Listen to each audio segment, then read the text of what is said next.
Hello to everyone, स्वागत है आप सभी का स्वराज आईएएस के इस डिजिटल प्लेटफॉर्म में। और मैं आपका अपना क्रांति सर। जी हाँ, आपके आज क्रांति सर ने फिर से जो सीरीज को आगे बढ़ाया वो है बायोलॉजी का। और बायोलॉजी की सीरीज में इससे पूर्व ही मैंने आपको क्या पढ़ाया था, वो था कोशिका। अब कोशिका से क्या बनेगा? ऊतक बनेगा। अब ऊतक की अगर बात किया जाए तो मैंने ऑलरेडी आपको पादप पढ़ा रखा। पादप ऊतक हमने देख चुके हैं। अब पादप ऊतक के बाद अब जो पारी आ रही है वो है जंतु ऊतक की। चलिए, तो अब हम बात करेंगे जंतु ऊतक की, जिसे आप इंग्लिश में आप टिश्यू भी कहते हो, टिश्यू। ठीक, तो चलिए जंतु ऊतक की अगर बात करते हैं तो देखिए, सबसे पहले आपको क्या जानना पड़ेगा भाई, ऊतक की क्यों आवश्यकता होती है। अगर मान लीजिए जंतु में, मान लीजिए अगर मैंने बॉडी, ह्यूमन बॉडी ले लिया, ह्यूमन बॉडी मतलब कि हम मानव शरीर की अगर हम बात करें, ह्यूमन बॉडी, तो आप जानते हो हम लोग मल्टी सेल्यूलर है, बहुकोशिकीय प्राणी है। और हमारे इसमें जो हम बहुकोशिकीय प्राणी है, तो हमारे प्रत्येक अंग के द्वारा एक विशेष कार्य किया जाता है। उदाहरण अगर मैं लूं तो जैसे कि मेरे हाथ, तो हमारे हाथ देखिए इस तरीके से वर्क कर रहे हैं, लिखने का कार्य करेगा।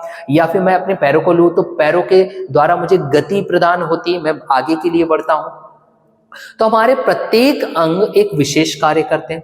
तो इन विशेष कार्य करने के लिए ही जो कोशिकाएं होती है, एक समान कोशिकाएं अगर एक जगह एकत्रित हो जाए और एक विशेष कार्य को करे तो उससे बनता है ऊतक। क्या बनेगा? ऊतक। और ये ऐसा हम क्यों पढ़ रहे हैं भाई, ये भी आपके पास प्रश्न बन सकता है। ऐसा हम इसलिए पढ़ रहे हैं क्योंकि अगर मान लीजिए मैं ह्यूमन बॉडी ही लूं, ह्यूमन बॉडी की अगर बात करूं, तो आप जानते हो कि हमारे इसमें अपना स्वयं का एक अंग और उस अंग से बना हुआ एक अंग तंत्र होता है। जैसे कि विशेष तौर पर अगर उदाहरण दूं तो आप ले लीजिए श्वसन प्रणाली, या फिर आप ले लीजिए पाचन तंत्र। और अगर हम पाचन तंत्र की बात करें तो शुरुआत मुंह से होता है और लास्ट तक हम जाते हैं जब हम भोजन से वेस्ट प्रोडक्ट का उत्सर्जन करते हैं, अपनी बॉडी से बाहर निकालते हैं। तो ये पूरा का पूरा पाचन तंत्र है। और पाचन तंत्र कार्य किया अलग अलग पाचन में अपनी भूमिका निभाने वाले अंगों की, जैसे कि मुख को लेकर के हम बात करेंगे, आमाशय को लेकर के बात करेंगे, आंत को लेकर के बात करेंगे। तो ये सब क्या कर रहे हैं? ये अलग अलग कार्य कर रहे हैं, तब जाकर के इनका एक तंत्र बना। और ये जो अलग अलग कार्य कर रहे हैं इसे ही कहा जाता है श्रम विभाजन। तो इस श्रम विभाजन की ही वजह से हम ऊतकों का अध्ययन करते हैं, क्योंकि ये जो ऊतक है अपने अलग अलग श्रम, अपने अलग अलग निश्चित कार्य के कारण इनकी जो संरचना होती है वो भी अलग अलग होती है। अब जाहिर सी बात है, इनकी संरचना किस पर होगी? इनकी संरचना आधारित होगी कोशिकाओं पर, क्योंकि कोशिकाओं से ही क्या बनेगा? याद रखेंगे, कोशिकाओं से ही बनेगा ऊतक। तो ऐसे ही हमारे पास कार्यों के आधार पर अगर हम वर्गीकरण करने चले ऊतकों का, तो हमारे पास मुख्य तौर पर 4 ऊतक यहां पर दिखाई देते हैं। 4 ऊतक दिखाई देते हैं, यहां देखेंगे ये 4 ऊतक है, जैसे कि स्क्रीन पर दिखाई दे रहा है। सबसे पहला ऊतक यहां लिखा गया है एपिथेलियमी ऊतक। अब एपिथेलियमी ऊतक, जिसको आप उपकला ऊतक भी कहते हो, आप ये याद रखोगे। अभी फिलहाल मैं आपको नाम पढ़ करके बता रहा हूं, बाद में हम इसके डिटेल में जाएंगे। दूसरा आपके पास दिखाई दे रहा है संयोजी ऊतक। संयोजी ऊतक, अगर मान लीजिए एपिथेलियम ऊतक की बात किया जाए तो उदाहरण के तौर पर आप मान लीजिए त्वचा, हमारी जो स्किन होती है, स्किन का क्या कार्य है हम वो देखेंगे। दूसरा आपके पास आ रहा है संयोजी ऊतक। तो संयोजी ऊतक के लिए हम उदाहरण देख लेंगे, जैसे कि ब्लड, रक्त किस तरीके से संयोजी ऊतक है, हम उसकी चर्चा करेंगे। फिर पेशी ऊतक, जैसे कि यहाँ पे मसल्स की बात चल रही, आपको क्लियरली कट यहाँ पे दिखाई दे रहा है। और तंत्रिका तंत्र, मतलब कि यहाँ पे एक नर्वस सिस्टम की बात चलेगी, जो कि मैसेज भेजने का मेनली वर्क करते हैं, ये हम जानते हैं। तो ये है वर्गीकरण, किसके आधार पर? कार्यों के आधार पर। अब आज के टॉपिक में मैं आपको क्या पढ़ाऊंगा, तो आज जो फिलहाल अभी जो टॉपिक बताया जाएगा वह एपिथेलियम ऊतक को लेकर के उससे संबंधित सारी जानकारी आपको दी जाएगी। और जानकारी देने के बाद में आपको लास्ट में कराया जाएगा मॉक, मतलब कि वस्तुनिष्ठ प्रश्न, कि आपने जो कुछ भी पढ़ा है वो किस हद तक आप उसे समझे हो। मैं फिर से कह रहा हूं, अगर आप इसका PDF निःशुल्क चाहते हो तो आप बस हमें कमेंट करिए, पर्सनल व्हाट्सएप करिए और आपको मिल जाएगा।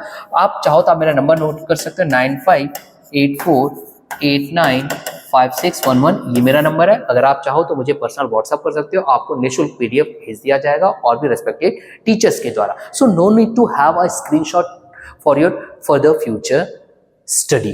क्लियर हो गई चीज? तो चलिए अब हम आगे बढ़ते हैं एपिथेलियमी ऊतक को लेकर के। इससे संबंधित कौन कौन सी आपको जानकारी जाननी होगी।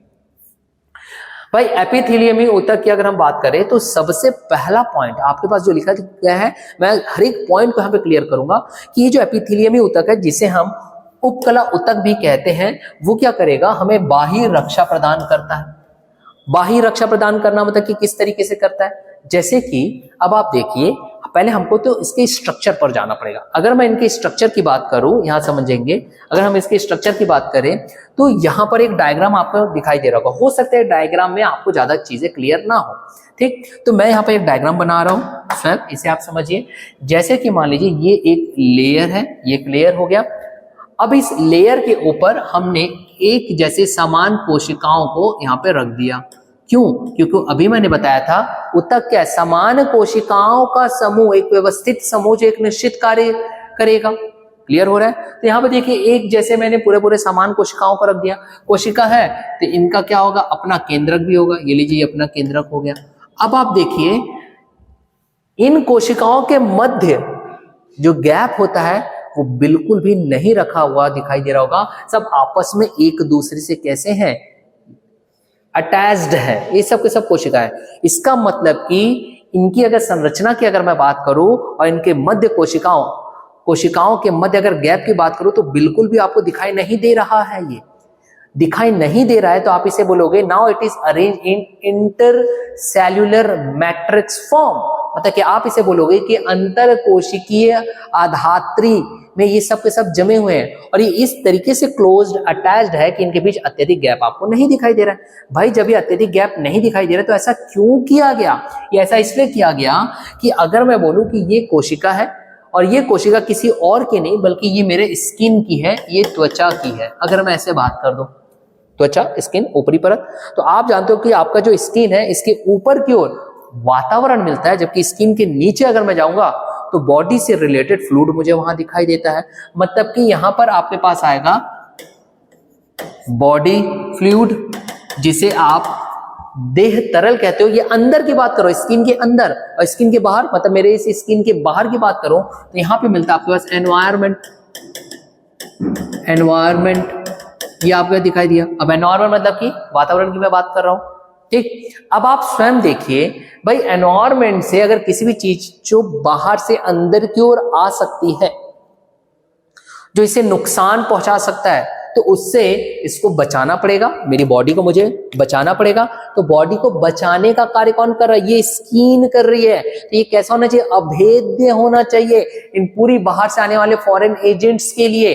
और इसलिए इसकी जो सेल है, इसकी जो कोशिकाएं हैं, इसका इंटरसेल्युलर मैट्रिक्स है, वो काफी आपको कठोर दिखाई दे रहा है, उनके बीच गैप बहुत कम है। इसका कारण यही है। इसलिए आपके पास पहला पॉइंट दिया गया है कि जंतु के शरीर को ढकने या बाह्य रक्षा प्रदान करने का ये कार्य करता है ये ऊतक। क्लियर हो गया ये चीज, ठीक। दूसरे हम लाइन पे चलते हैं, देखिए क्या कह रहा है। दूसरा लाइन ये कह रहा है कि एपिथेलियम शरीर के अंदर स्थित बहुत से अंगों और गुहिकाओं को ढकता है। ये भी बात सही है। उदाहरण के तौर पर अगर मैं देखूं तो देखिए, यहाँ पे तो बाहरी तौर पर आपको स्किन या त्वचा को लेकर के समझ में आ गया होगा। अब मान लीजिए अगर आप लंग्स ले लीजिए, हार्ट ले लीजिए। भाई लंग्स और हार्ट, हृदय, या फिर अगर मैं लंग्स की अगर बात करूं, फेफड़े की अगर बात करूं, तो ये दोनों ही अपने आप एक सेपरेट अंग है। और इस सेपरेट अंग को भी उन्होंने एक दूसरे से अलग कर रखा है। मान लीजिए अगर ये मेरा हार्ट है और ये मेरा फेफड़ा है, ये लंग्स है, तो दोनों एक दूसरे से सेपरेट है, अलग है। तो ये अलग करने का भी कार्य करता है, मतलब आउटर कवरिंग भी देगा कौन? एपिथेलियमी ऊतक या फिर उपकला ऊतक, ये आप याद रखोगे। इसलिए ये भी चीज का क्यों? क्योंकि भाई दोनों के कार्य अलग है तो दोनों को अलग करना जरूरी है। क्लियर हो गए ये दो पॉइंट।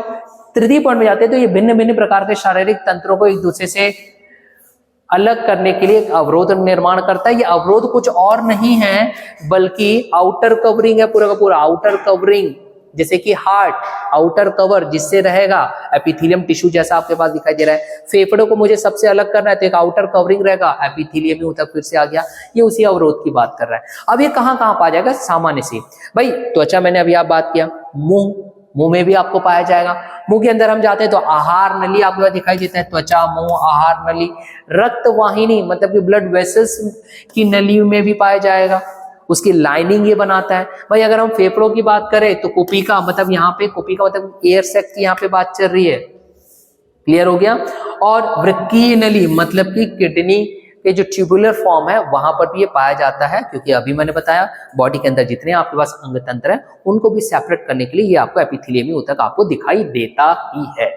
क्लियर हो गई ये चीज। अब यहां समझिए, यहां पर ये भी बात आती है कि भाई ये जो जैसे कि उदाहरण के तौर पर मैंने एक स्किन बना दिया, ये हमारा एक स्किन है, स्किन एपिथेलियमी ऊतक बोल रहा हूं, मगर अब आप बोलो कि इस स्किन या फिर हम ब्लड की बात कर लेते हैं, तो ब्लड के वाहिनी जो आपके रक्त वाहिनी या फिर ब्लड वेसल्स है उसकी नली, नली मतलब कि अगर मान लीजिए यहाँ पर इस तरीके की अगर मैं बात करूं ऐसा कुछ, भाई ये है मान लीजिए ब्लड वेसल रक्त वाहिनी, अब उसकी आउटर कवरिंग ये ले रहा है, ये इस तरीके से मतलब एक लाइनिंग फॉर्मेट यहाँ पे कर लिया, ये लीजिए एक लाइनिंग फॉर्मेट कर लिया। ये ऐसा क्यों किया? ये लाइनिंग फॉर्मेट इसलिए भी किया गया है ताकि यहां से आदान प्रदान हो सके पदार्थों का। जैसे उदाहरण के तौर पर जब हमने इसे रक्त लिया या ब्लड लिया, तो आप जानते हो ब्लड का प्रमुख कार्य होता है भाई फेफड़ों से ऑक्सीजन लेगा। अब फेफड़ों से ऑक्सीजन लेगा तो ब्लड बाकी अंग तक पहुंचाएगा ना, तो कैसे पहुंचाएगा? जब उसकी लाइनिंग में क्या हो, आदान प्रदान करने के लिए पारगम्यता, ये ध्यान रखिएगा, परमिएबल, अंग्रेजी में आप इसे परमिएबल कहते हो, तो पारगम्यता आपके पास उनकी एक विशेषता होनी चाहिए, इसलिए कहा जाता है कि बीच पारगम्यता, ये आप याद रखोगे, परमिएबल मेम्ब्रेन की तरह एक्ट करता है जिससे कि आदान प्रदान हो सके।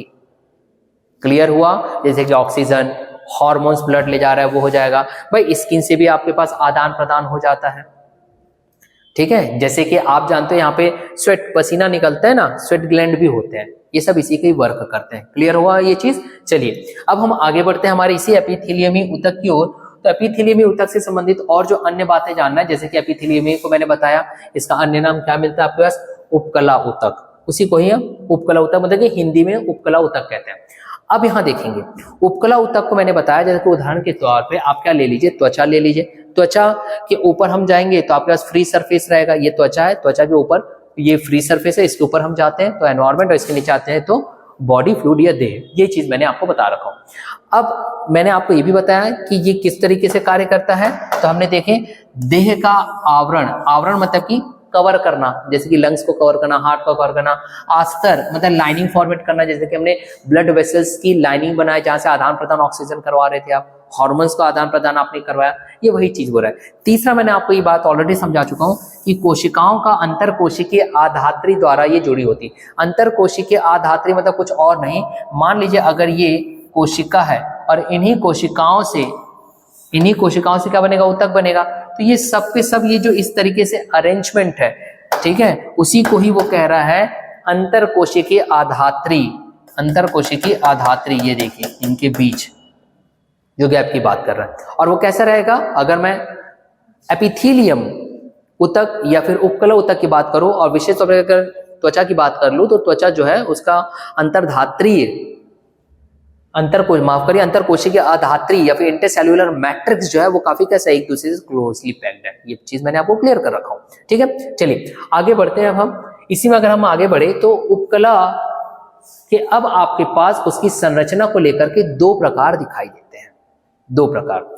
और ये दो प्रकार कौन कौन से हो सकते हैं? जब हम इनके प्रकारों में जाते हैं तो आपके पास एक ऐसा प्रकार दिखाई देगा जिसमें कि जो कोशिकाएं हैं उनकी सिंगल परत दिखाई देगी, सिंगल परत, और सिंगल परत दिखाई देगी तो आप उसे बोलोगे सरल उपकला। क्या कहोगे? सरल उपकला। और यदि वो सिंगल कोशिका, सिंगल परत, कोशिकाओं के सिंगल परत से नहीं बना है बल्कि मल्टीपल कोशिकाओं से बना हुआ है, वहां पर एक से अधिक स्तर है किसके? कोशिकाओं के, ठीक है, जिसे ऊतक बनेगा, तो आप उसे फिर नाम देते हो क्या? संयुक्त उपकला। ये आप याद रखोगे। मतलब दो आपका दिखाई दे रहा है संरचना को लेकर के, एक सरल उपकला और दूसरा क्या दिखाई दिया आपके पास? संयुक्त उपकला। क्लियर हुआ? यही चीज बताया, सरल उपकला एक ही स्तर की कोशिकाओं से बना होता है। क्लियर हो गया ये चीज? और संयुक्त में, जिसे हम कंपाउंड कहते हैं, दो या दो से अधिक। अब देखिए दो या दो से अधिक मतलब कि ये क्यों ऐसा कर रहा है भाई? कॉमन सेंस हम थोड़ा सा लेते हैं। अगर मान लीजिए यहां देखिए, अगर मैं इस तरीके से ब्लड वेसल बना दूं या फिर अगर मैं रक्त वाहिनी बनाऊं, तो रक्त वाहिनी की ये जो नली आपके पास दिखाई दे रही है, यहां से इसका प्रमुख कार्य ये है, यहां से ऑक्सीजन को इस तरीके से बाहर आदान प्रदान करना। भाई ऑक्सीजन को बाहर ले जा रहा है, हार्मोन्स को ऐसा बाहर ले जा रहा है, तो ये पारगम्यता झिल्ली की तरह कार्य करना चाहिए। तो आदान प्रदान के लिए अगर कार्य कर रहा है तो मेरे पास जो कोशिका होनी चाहिए या फिर यहाँ पर जो हम कोशिका बनाएंगे वो कैसे रहेंगी, सिंगल लेयर टाइप की रहनी चाहिए, एपिथेलियम सेल या फिर उपकला ऊतक। क्यों? ताकि आराम से पारगम्यता के सहारे ये क्या कर सके, आदान प्रदान कर सके। तो ये आ जाएगा आपके पास सरल उपकला। मगर यदि आपको रक्षा प्रदान करनी है, जैसे कि मैंने बताया स्किन रक्षा प्रदान करता है हमको बाहरी तौर पर एक कवच की तरह जिसको कठोर होना जरूरी है, तो इसमें एक से अधिक कोशिकाओं के लेयर होना चाहिए। अगर यहाँ पे मैं अगर स्किन बना दूं तो इस स्किन में मात्र एक ही ऐसा सेल या कोशिका का स्तर नहीं होगा, इसमें और भी कोशिकाओं के ऐसे स्तर होंगे जो कि इसे क्या प्रदान करेगा, कठोरता, अभेद्य बनाएगा, हमें रक्षा प्रदान करने के लिए। तो इसके उदाहरण क्या हो जाएगा, त्वचा। क्लियर हो गया? त्वचा किसकी उदाहरण है, संयुक्त उपकला। और ब्लड वेसल्स या फिर रक्त वाहिनियां किसका उदाहरण है, तो सरल उपकला। ये आप याद रखोगे। क्लियर होगा? I think it's clear to you. चलिए अब अगर हम इसे आगे बढ़ाएं तो आपके पास कोशिका के संरचना के आधार पर ये जो सरल उपकला है इसको भी हम विभाजित करते हैं अलग अलग तरीके से। ठीक, कैसे विभाजित करेंगे, तो अगर हम देखेंगे अगर सिंगल लेयर सेल है, सिंगल लेयर सेल, तो हम उसे बोलेंगे शल्की या स्क्वैमस, शल्की या स्क्वैमस। ठीक, उपकला। दूसरा, अगर वही कोशिका, अगर मान लीजिए मैं यहाँ पे कोशिका बना रहा हूं ये इस तरीके की, ये ऐसा कोशिका है, सिंगल लेयर है, तो हमने उसे सकल कह दिया। और यदि ये सिंगल लेयर है, चपटी है, एक ही लेयर की है, तो हम उसे शकल कह रहे हैं। और यदि इसका आकार घन की तरह है, घन क्यूब आप जानते हो, इस तरीके का जो घन की तरह होता है, अगर ऐसा घन की तरह है तो हम उसे बोलेंगे घनाकार। और घन की तरह ना होकर के अगर वो इस तरीके के कॉलम स्तंभ की तरह दिखाई देगा, स्तंभ की तरह, तो हम बोलेंगे स्तंभाकार। मगर कॉमन इन सब के बीच ये है कि ये एक ही लेयर वाली कोशिकाएं हैं। तो हमने 3 नाम देख लिया सरल उपकला के अंतर्गत, संरचना को लेकर के शल्की, घनाकार और स्तंभाकार। इसे अंग्रेजी में आप कॉलुमनर कहते हैं और घनाकार को क्यूबॉइडल आप कहोगे। क्लियर हुआ ये चीज? अब इसमें हम थोड़ा डिटेल में चलते हैं। चलिए डिटेल में देखिए, हो सकता है ये लेक्चर थोड़ा लंबा जाए, परंतु आपको इसे पढ़ना है तभी तो जाकर के क्लियर होगी ना सारी चीजें। चलिए अब अगर हम इसे आगे लेकर के चले तो ये डायग्राम है जो आपको दिखाई दे रहा है सरल या शल्की एपिथेलियम की, जिसे हम अंग्रेजी में कहते हैं सिंपल स्क्वैमस एपिथेलियल सेल। ये लिखा हुआ है, इंग्लिश का भी आप याद रखा करो क्योंकि कई बार देवनागरी लिपि में दे देता है। और विकल्पों में बताइए कि सिंपल स्क्वैमस एपिथेलियल सेल किससे संबंधित है, तो पता होना चाहिए वो सरल उपकला से संबंधित है। ठीक, अब यहाँ पर आपको ऐसे एक डायग्राम दिखाई दे रहा होगा। इस डायग्राम को अगर विशेष तौर पर अगर आप ध्यान दोगे तो देखिए मैं यहाँ पे क्लियर कर देता हूँ। ये जो है, ये देखिए, ये आपके पास दिखाई दे रहा है एक सिंगल लेयर की चपटी कोशिकाएं। ये देखिए सिंगल लेयर की चपटी कोशिकाएं।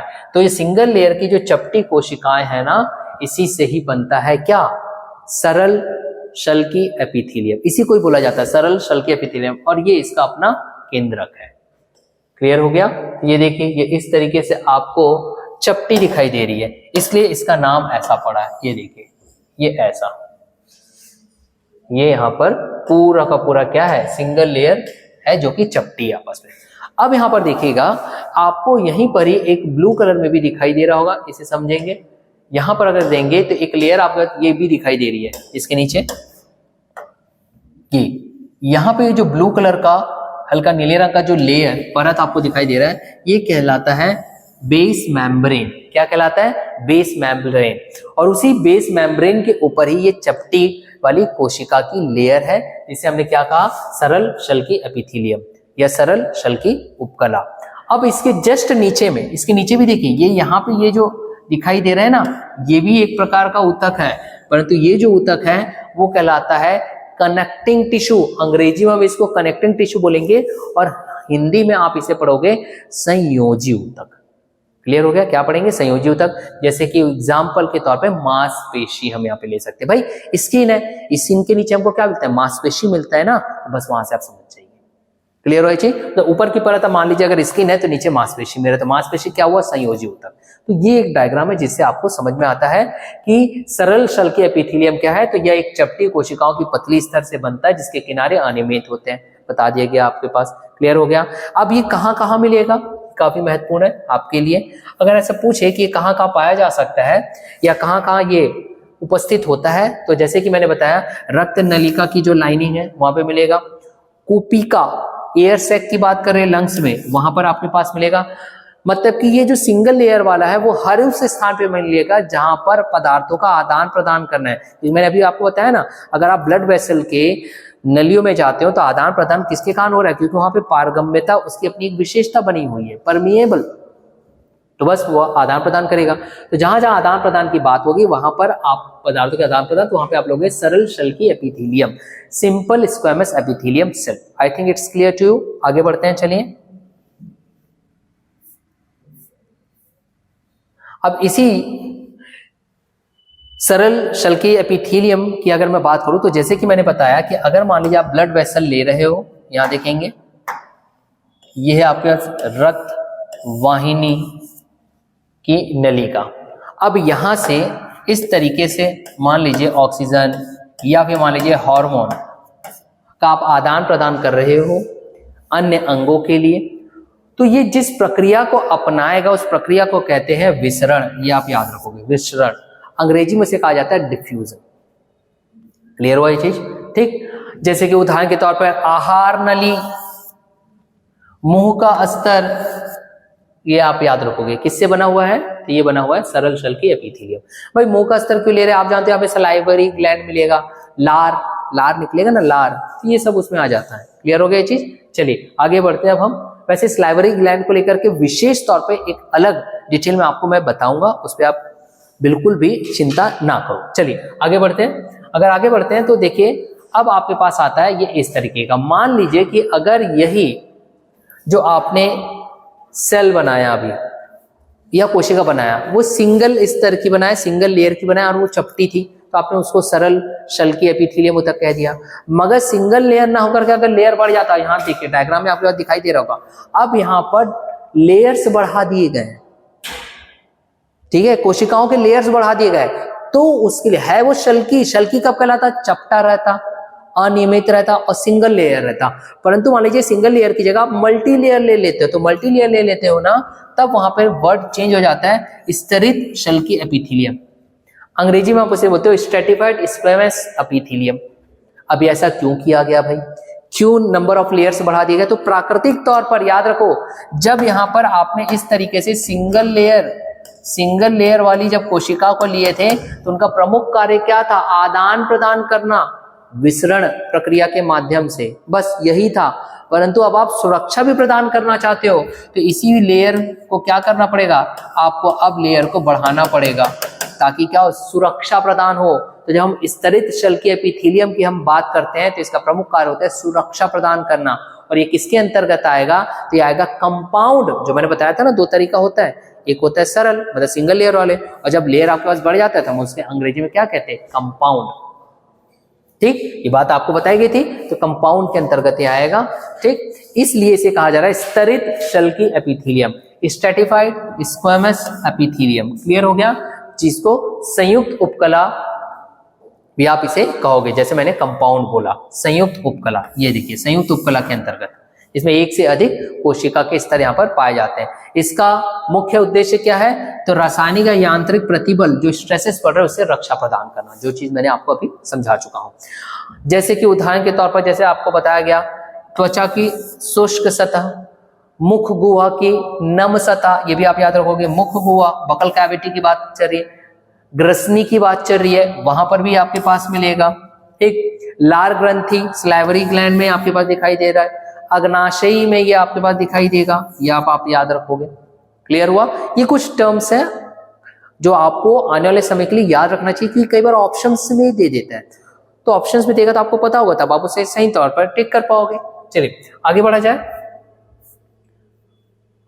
इसी स्तरित शल्की एपिथेलियम की अगर हम बात करें तो आप देखिए, अभी मैंने बताया कि अगर त्वचा की सिंगल लेयर की हम बात करें ऊपर की, तो आदान प्रदान के काम आएगा, परंतु जब हम उसको रक्षा देने की दृष्टि से अगर हम देखते हैं तो आपके इसी स्किन के नीचे, त्वचा के नीचे नंबर ऑफ लेयर्स आप बढ़ा देते हो, और नंबर्स ऑफ लेयर्स अगर आप बढ़ा देते हो उसका एकमात्र कारण यह है कि त्वचा आसानी से कट फट ना जाए। ये देखिए, त्वचा को आसानी से कटने फटने से बचाने के लिए एपिथेलियम कोशिकाओं की कई परतें आ जाती है प्राकृतिक तौर पर। जो परतें बढ़ जाती है, बहुत सारी हो जाती है, तब जाकर के कहलाता है स्तरित शल की एपिथेलियम। ये इसका उदाहरण है, ये आप याद रखोगे। ठीक, नेक्स्ट अब आपके पास आता है, जैसे मैंने बताया, स्तंभाकार एपिथेलियम। स्तंभाकार मतलब कि कॉलुमनर, मतलब अभी तक जो आप यहां पर देख रहे थे डायग्राम, एक सेल था और वो सेल कैसा था, सामान्य था, चपटा था। चपटा ना होकर के आपने स्तंभाकार बना दिया, जिस तरीके से आपका डायग्राम में यहां दिखाई दे रहा है। यहाँ देखिए डायग्राम में आप देख रहे हो कि स्तंभाकार है। स्तंभाकार मतलब अगर मैं इसे हाईलाइट करना चाहूँ तो ये ऐसा कह सकता हूँ। यहाँ देखिए आपको एक स्तंभ की भांति यहाँ पे दिखाई दे रहा है। ये देखिए स्तंभ की भांति आपके यहाँ पे ये दिखाई दे रहा है, ये है। ठीक, तो ये सब क्या है, कॉलम, और ये एक कोशिका है, तो इसलिए इसे कहा गया स्तंभाकार एपिथेलियम या कॉलुमनर एपिथेलियम। अब कॉलुमनर एपिथेलियम क्यों दिया गया भाई, ये क्लियर तो हो गया कि लंबी और पतली कोशिकाओं का एक स्तर है जिसका आकार कैसे है, स्तंभ के आधार पर, कॉलम के आधार पर, इसलिए इसे बोला गया कॉलुमनर एपिथेलियम, ये स्तंभाकार एपिथेलियम। मगर अगर देखा जाए कि भाई क्या जरूरत थी प्राकृतिक तौर पर, पहले तो आपको इस तरीके का दिखाई दिया, ठीक है, यहां तक समझ में आया। सिंगल लेयर लाइनिंग के तौर पर प्रोवाइड करे ताकि आदान प्रदान हो सके, पारगम्य झिल्ली के तौर पर कार्य करे, ये भी समझ आया। फिर सर आपने बताया कि भाई कुछ कोशिकाओं का लेयर हमने बढ़ा दिया ताकि वो क्या कर सके, सुरक्षा प्रदान कर सके, ये भी अब समझ में आ गया। मगर सर अब ये समझ में नहीं आ रहा कि इन्हीं कोशिकाओं का जो आकार है वो आप इस तरीके से कॉलम की तरह कर दे रहे हो। ऐसा क्या कारण है सर जो आप कॉलम की तरह ऐसा कर दे रहे हो, ये इसका न्यूक्लियस या केंद्र।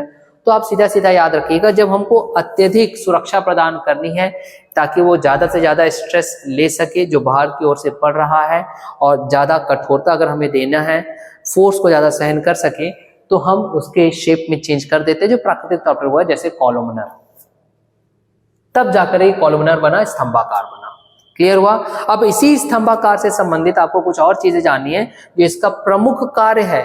तो प्रमुख कार्य यह है कि ये वहां काम आएगा जहां पर आपको एब्जॉर्ब करना है, एब्जॉर्प्शन, जिसे हम क्या कहते हैं, अवशोषण करना।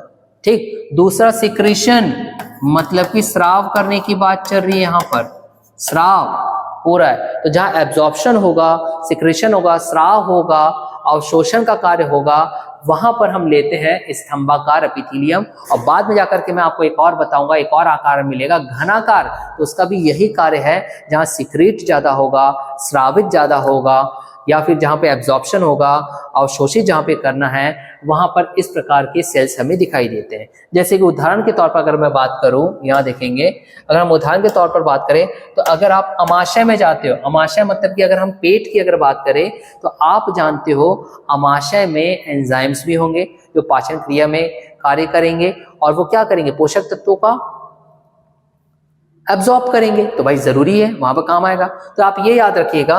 मगर जब हम अमाशय के ले रहे हैं तो वहां पर जैसे कि आपने ये बनाया, ये इस तरीके का एक सेल बना, कॉलम, ये लीजिए कॉलम मैंने बना दिया, और इस कॉलम में अगर ऐसे छोटे छोटे हेयर्स निकले हैं, छोटे छोटे हेयर्स, तो हम इसको बोलते हैं माइक्रोविली, या हिंदी में हम उसको बोलते हैं सूक्ष्मांकुर, ये आप याद रखना। और यही सूक्ष्मांकुर इंटेस्टाइन में भी मिलता है, जिसे हिंदी में आप कहते हो आंत, ठीक है, जो कि उसकी एक आंतरिक लाइनिंग बनाएगा, एक अस्तर बनाएगा। क्यों? ताकि श्रवण और अवशोषण बेहतर हो सके, ये आप याद रखोगे। तो अगर आपसे पूछ दे कि कॉलुमनर या फिर घनाकार जो कोशिकाएं दिखाई दे रही है ऊतक में, कौन सी ऊतक, उपकला ऊतक में, एपिथेलियम ऊतक में, वो प्रमुख कार्य उसका क्या है, तो अवशोषण करना और श्राव करना। जैसे कि अमाशय, पेट ले लीजिए आप, आंत ले लीजिए, ठीक। और अगर ये छोटे छोटे यहाँ पे हेयर्स हैं तो हम उसको माइक्रोविली कहते हैं, और हिंदी में हम सूक्ष्मांकुर कहते हैं। अब मान लीजिए अगर आपके पास कुछ ऐसी स्थिति उत्पन्न हो जाती है, ऐसी स्थिति उत्पन्न होती है कि जो आपने अभी छोटे छोटे हेयर लाइक स्ट्रक्चर बनाया था, वो छोटे छोटे ना होकर के वो हेयर लाइक स्ट्रक्चर बढ़ जाते हैं, जैसे कि यहाँ पे डायग्राम में आपके पास दिखाई दे रहा है। इसी कॉलम में ये जो ब्लैक ब्लैक मैंने बनाया, ये छोटे नहीं बल्कि बढ़ गए, तो हम इसे बोलते हैं सीलिया। क्या कहेंगे? सीलिया। और अब जब ये सीलिया बन गया, या फिर हिंदी में आप इसे बोलते हो पक्षांभी, क्या कहोगे? पक्षांभी। यहाँ देखिए इसे क्या क्या, सीलिया, ये सीलिया है आपका, या फिर हिंदी में इसे क्या कहते हैं, पक्षाम्बी। तो इस प्रकार का जब ये स्वरूप ले लेता है तो हम इसे कहते हैं पक्षाम्बी स्तंभाकार एपिथेलियम या फिर सीलिएटेड कॉलुमनर एपिथेलियम, ये आप याद रखोगे। अब बात ये उठती है कि सर ये सीलिया का महत्व क्या है। भाई ये जो फ्री सरफेस में इसके मुक्त सतह पे जो सीलिया हेयर लाइक स्ट्रक्चर, बाल की तरह ये जो संरचना हो गया है, इसका प्रमुख कार्य यह है, जैसे कि उदाहरण के तौर पर अगर मैं बात करूं हमारी श्वसनिका की, श्वसनिका यहाँ पे गले वाले क्षेत्र की मैं बात करूं जहाँ पे श्वसन प्रणाली आपका इस्तेमाल हो रहा है, तो इस श्वसनिका में जैसे कि विशेष तौर पर अभी सर्दियों की बात कर लीजिए, सर्दियों में आपने देखा होगा कि आपका बलगम, यानी कि बलगम तो आप मुंह से निकालते हो मगर नाक से एक फ्लूइड जैसा स्ट्रक्चर निकलता है जिसे हम म्यूकस कहते हैं अंग्रेजी में, और इसी को ही क्या कहा जाता है, श्लेष्मा। तो ये जो श्लेष्मा यहाँ पर जो आपके पास मिलेगी, कहाँ, श्वसनिका में जो मिलेगी, उसका प्रमुख कार्य ये होता है कि बाहर से आ रहे जो कण हैं वो हमारे लंग्स में जाकर के उदाहरण के तौर पर उसे डैमेज ना करे, तो उसे बचाने के लिए यहाँ पे म्यूकस आ जाता है। और जो म्यूकस आ गया वो कणों से तो बचा दिया मगर उस म्यूकस को आगे भी तो ले जाना पड़ेगा, तो आगे स्वीप आउट करने के लिए जो कार्य करेगा वो यही सीलिया करता है, सीलिया, जिसे हम क्या कहते हैं, पक्षाम्बी, ये आप याद रखोगे। तो म्यूकस को बाहर की ओर ले जाने के लिए, उस ट्रैक्ट को साफ करने के लिए ये कार्य कर आता है सीलिया या फिर पक्षाम्बी। क्लियर हो गया। अब ये म्यूकस जैसे मैंने बताया श्वसनिका में मिलेगा, साथ ही साथ गर्ल्स जो होती फीमेल, उनकी फेलोपियन ट्यूब, जिसे आप हिंदी में डिंब वाहिनी भी कहते हो, वो फेलोपियन ट्यूब में भी इसी प्रकार की म्यूकस पाया जाता है, जो उनकी सुरक्षा के लिए वहां पे नेचुरल तौर पर निकलेगा और उसे भी बाहर निकालने का कार्य इसी प्रकार की सीलिया ही करेगी। क्लियर हो गई थिंक। चलिए लेक्चर को थोड़ा आगे बढ़ाया जाए। नेक्स्ट आता है अब आपके पास इसी में कि सर आपने ये बताया कि हमको श्वसनिका में मिलेगा, सर हमें फैलोपियन ट्यूब में भी ये चीज दिखाई देता है, जिसका मुख्य कार्य है कि म्यूकस या फिर श्लेष्मा को उस ट्रैक्ट से बाहर करना। तो सर इस श्वसन में जो आपने एपिथेलियम बनाया है ना, वो किस तरीके की संरचना होती है, तो मैंने पहले ही बताया संरचना में बस आप इतना याद रखना कि ये जो सीलिया की जो संरचना होगी वो किस तरीके से होगी, बाल जैसी होगी, क्योंकि उसके मुक्त सतह पे आएगी। देखिए जो ब्लैक ब्लैक है वो इस कॉलुमनर या फिर स्तंभाकार कोशिका के ऊपर दिखाई दे रहा है फ्री सरफेस में, ये आप याद रखोगे। क्लियर हो गया। चलिए आगे देखा जाए इसमें। अब जैसे कि मैंने बताया कि ना सिर्फ आपके पास स्तंभ आकार का, बल्कि जो कोशिका होती है वो घन के आकार का भी होता है। भाई घन के आकार का होगा तो आप उसे क्या बोलोगे, घन आकार, जैसे कि यहाँ पे डायग्राम में दिख रहा है। इस डायग्राम को थोड़ा सा मैं हाईलाइट कर देता हूँ। अगर हाईलाइट कर दिया जाए तो देखिए ये घन के आकार का आपके पास दिखाई देगा, ये घन के आकार का, ये देखिए घन के आकार का भी क्यों है, तो अभी फिर से आप एक ही पॉइंट याद रखिएगा ताकि अत्यधिक सुरक्षा दी जा सके। किसे, अंदर का जो पार्ट है, अंदर का बॉडी से रिलेटेड और भी ऑर्गन्स है उन्हें सुरक्षा दिया जा सके। ये इसका न्यूक्लियस है, जिसे आप केंद्रक कहते हो, ये न्यूक्लियस या फिर केंद्रक है, और इसका शेप कैसे, आकार घनाकार की तरह है। क्लियर हो गई चीज। चलिए अब इसमें भी क्या होगा, सेम चीज, सेम पैटर्न जो आपको बताया गया कॉलम में, क्या बताया गया, यह ऊतक एक स्तरीय घन जैसे कोशिकाओं से बना होता है। अब ये पाया कहाँ जाता है, महत्वपूर्ण है। अब कहाँ पाया जा रहा है, वृक्कों के वृक्कों, मतलब कि मैं अगर किडनी की अगर बात करूं तो किडनी में जो नेफ्रॉन्स होते हैं उसकी नली के आकार जो है या फिर जो नली है वहां पर ये दिखाई देती है। दूसरा आप याद रखोगे कि ये डक्ट्स ऑफ ग्लैंड में मिलेगा, मतलब ग्रंथियों की वाहिनियों में मिलेगा, जहां पर क्या हो जा रहा है, तो स्राव हो रहा है। ये आप याद रखो 2 पॉइंट। इसका मुख्य कार्य क्या है, पहले ही बताया। अगर यहाँ पे स्तंभाकार की बात करें, घनाकार की बात करें, तो आप एक ही याद रखोगे, वह स्त्रवन और अवशोषण के कार्य आता है। जैसे कि किडनी के जो नेफ्रॉन्स है वहां पर भी सूक्ष्म नलिकाएं होगी, और उस सूक्ष्म नलिकाओं को क्या कहा जाएगा, माइक्रोविली या सूक्ष्मांकुर। अगर छोटे हैं, कोई अगर बढ़ जाए, ये स्ट्रक्चर यहाँ पे बढ़ जाए, हेयर लाइक स्ट्रक्चर, तो आप उसको सीलिया कह देते हो भाई। जैसे मैंने अभी आपको क्लियर किया था, क्या कह देते हो, सीलिया। छोटे है तो उसको माइक्रोविली कह देते हैं। उनका कार्य क्या है, म्यूकस है इस तरीके का जो आ रहा है, म्यूकस या श्लेष्मा, उसे में गति प्रदान करना, वहां से ट्रैक को साफ करना। क्लियर हो गया। चलिए अब यहां देखिए, अब आपके पास हम विशेष तौर पर ग्रैंड्यूलर एपिथेलियम की बात कर रहे हैं। अब बात ये उठता है कि सर जो ग्रैंड्यूलर एपिथेलियम की आप बात कर रहे हो, ये ग्रैंड्यूलर एपिथेलियम है क्या? तो ग्रैंड्यूलर एपिथेलियम मतलब कि ये उन ऊतकों की बात कर रहा है जहां पे विशेष जो है श्रावण का ही कार्य होगा, विशेष तौर पे श्रावण का। और श्रावण मतलब कि सिक्रीट करना। अब सिक्रीट करने के लिए क्या आएगा आपके पास? तो याद रखना ग्रंथिल एपिथेलियम, ग्रंथिल एपिथेलियम जहां कि सिर्फ और सिर्फ सिक्रेशन का कार्य हो रहा है, श्राव हो रहा है। और जो श्रावित हो रहा है वो कुछ भी हो सकता है, जैसे कि हार्मोन्स हो सकता है, दुग्ध हो सकता है, तेल हो सकता है। तो इस आधार पे अब इस ऊतक का हम वर्गीकरण करेंगे। अगर वर्गीकरण करें तो कैसा वर्गीकरण होगा, ये महत्वपूर्ण है। देखिए ये आपका ड्राइंग आपके सामने दिखाई दे रही है, एक कोशिकीय ग्रंथि है और इधर जो बना हुआ है ये बहुकोशिकीय ग्रंथि है। अगर हम इसको वर्गीकरण करें तो आप याद रखिएगा श्रावण के आधार पर इनका वर्गीकरण जो होगा वो इस तरीके से होगा कि एक कोशिकी जो पृथक ग्रंथिल कोशिकाओं का बना होता है, जैसे आहार नाल, एलिमेंट्री कैनल। ठीक, अगर मान लीजिए हम इसकी संरचना देखें तो एक तो ऐसा होगा जो एक कोशिकी है।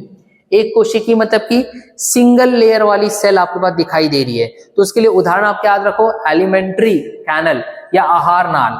आहार नाल की अगर बात हो रही है, एलिमेंट्री कैनल की बात हो रही, तो कंप्लीट जो भोजन वाला जो पाचन तंत्र है ना, उसी का एक भाग है आहार नाल या एलिमेंट्री कैनल। अब इसी एलिमेंट्री कैनल में आपके पास गोबलेट सेल जो है ये इसी की तरह कार्य करता है। गोबलेट सेल जो उसके बाहरी आउटर कवर पे दिखाई देगा आपको, क्यों? श्रावित करने के लिए। क्या?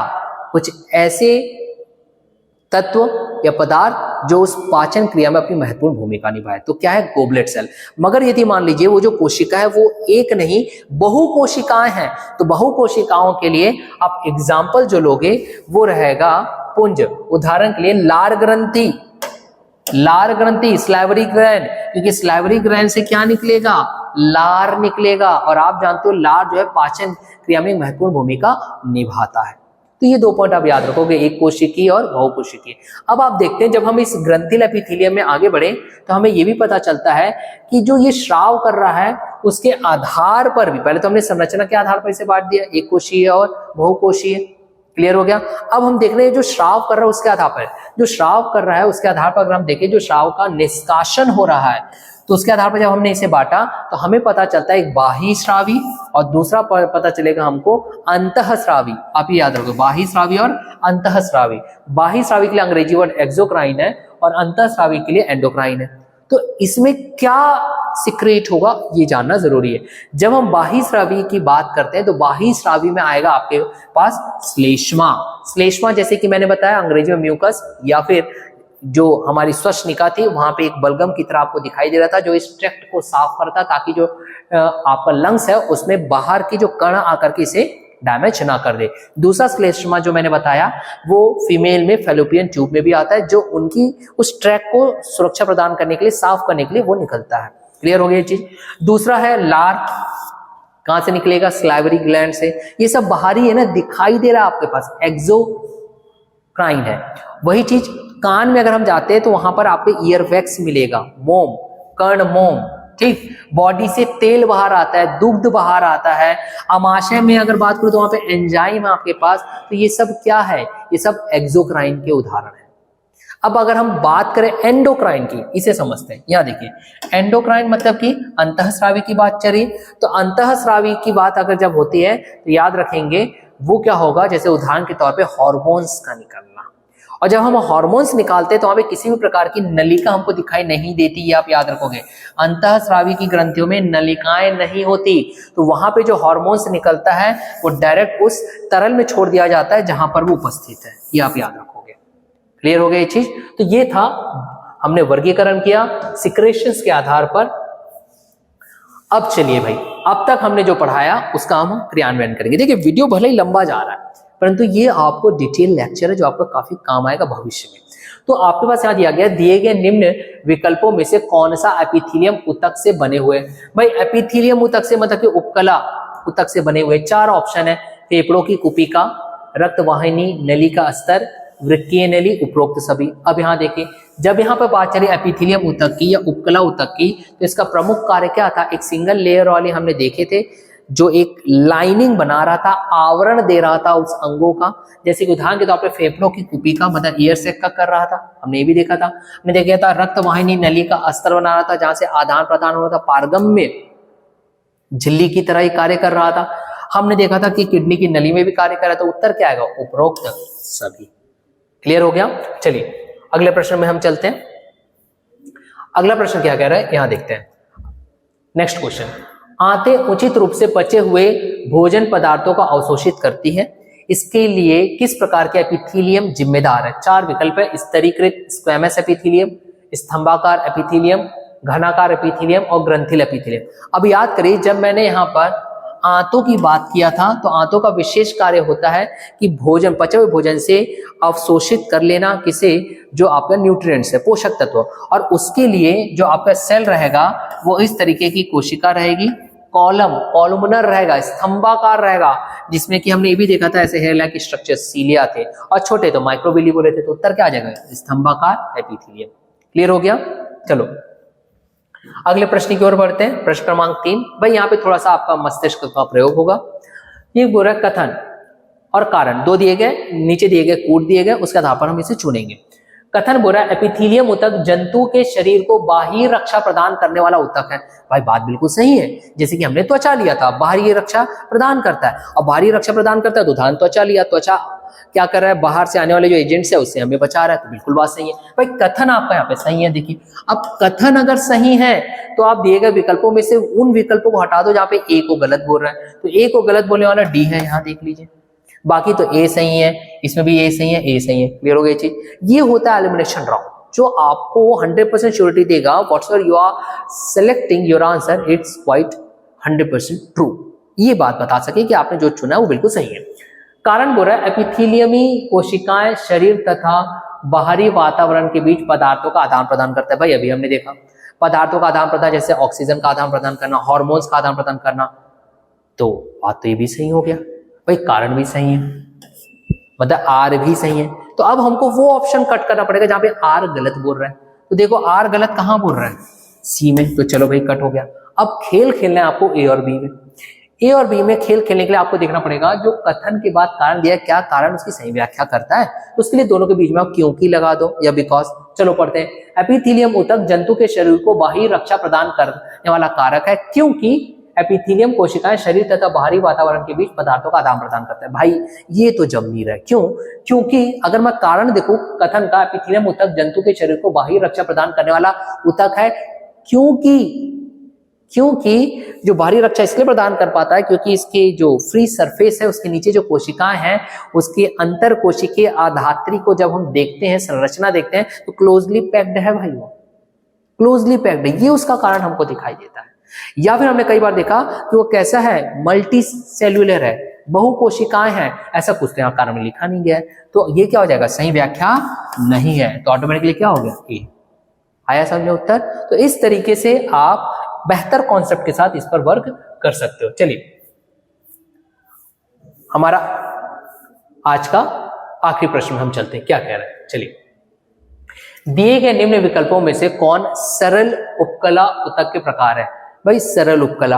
अब सरल उपकला में आपको क्या बताया गया था? सरल उपकला मतलब कि वह उपकला एपिथेलियम जहां पे सिंगल लेयर सेल रहेगा, जिसका प्रमुख कार्य रहेगा आदान प्रदान करना। सुरक्षा वाले नहीं, सुरक्षा के लिए तो हमने कंपाउंड में गए थे, संयोजी में गए थे। 4 विकल्प दिए गए, शल्की उपकला, घनाकार उपकला, स्तंभाकार उपकला। अब यहां देखो सब सिंगल लेयर वाली बात कर रही। शल्की उपकला सिंगल लेयर, घनाकार सिंगल लेयर, स्तंभाकार सिंगल लेयर। जहां भी सिंगल लेयर आता है वो सब के सब सरल उपकला होते हैं। इनका कार्य भी होता है क्या? तो आदान प्रदान करना। तो उपरोक्त सभी आपका इसका उत्तर आएगा। तो ये था हमारा आज का प्रश्न। और आप सभी से फिर से निवेदन है, again I am saying, if you are enjoying my lecture so why are you waiting, just share it, ताकि और अच्छे वीडियो मैं आपके लिए लेकर के आते रहूं। तब तक के लिए have a nice day. Thank you to all of you.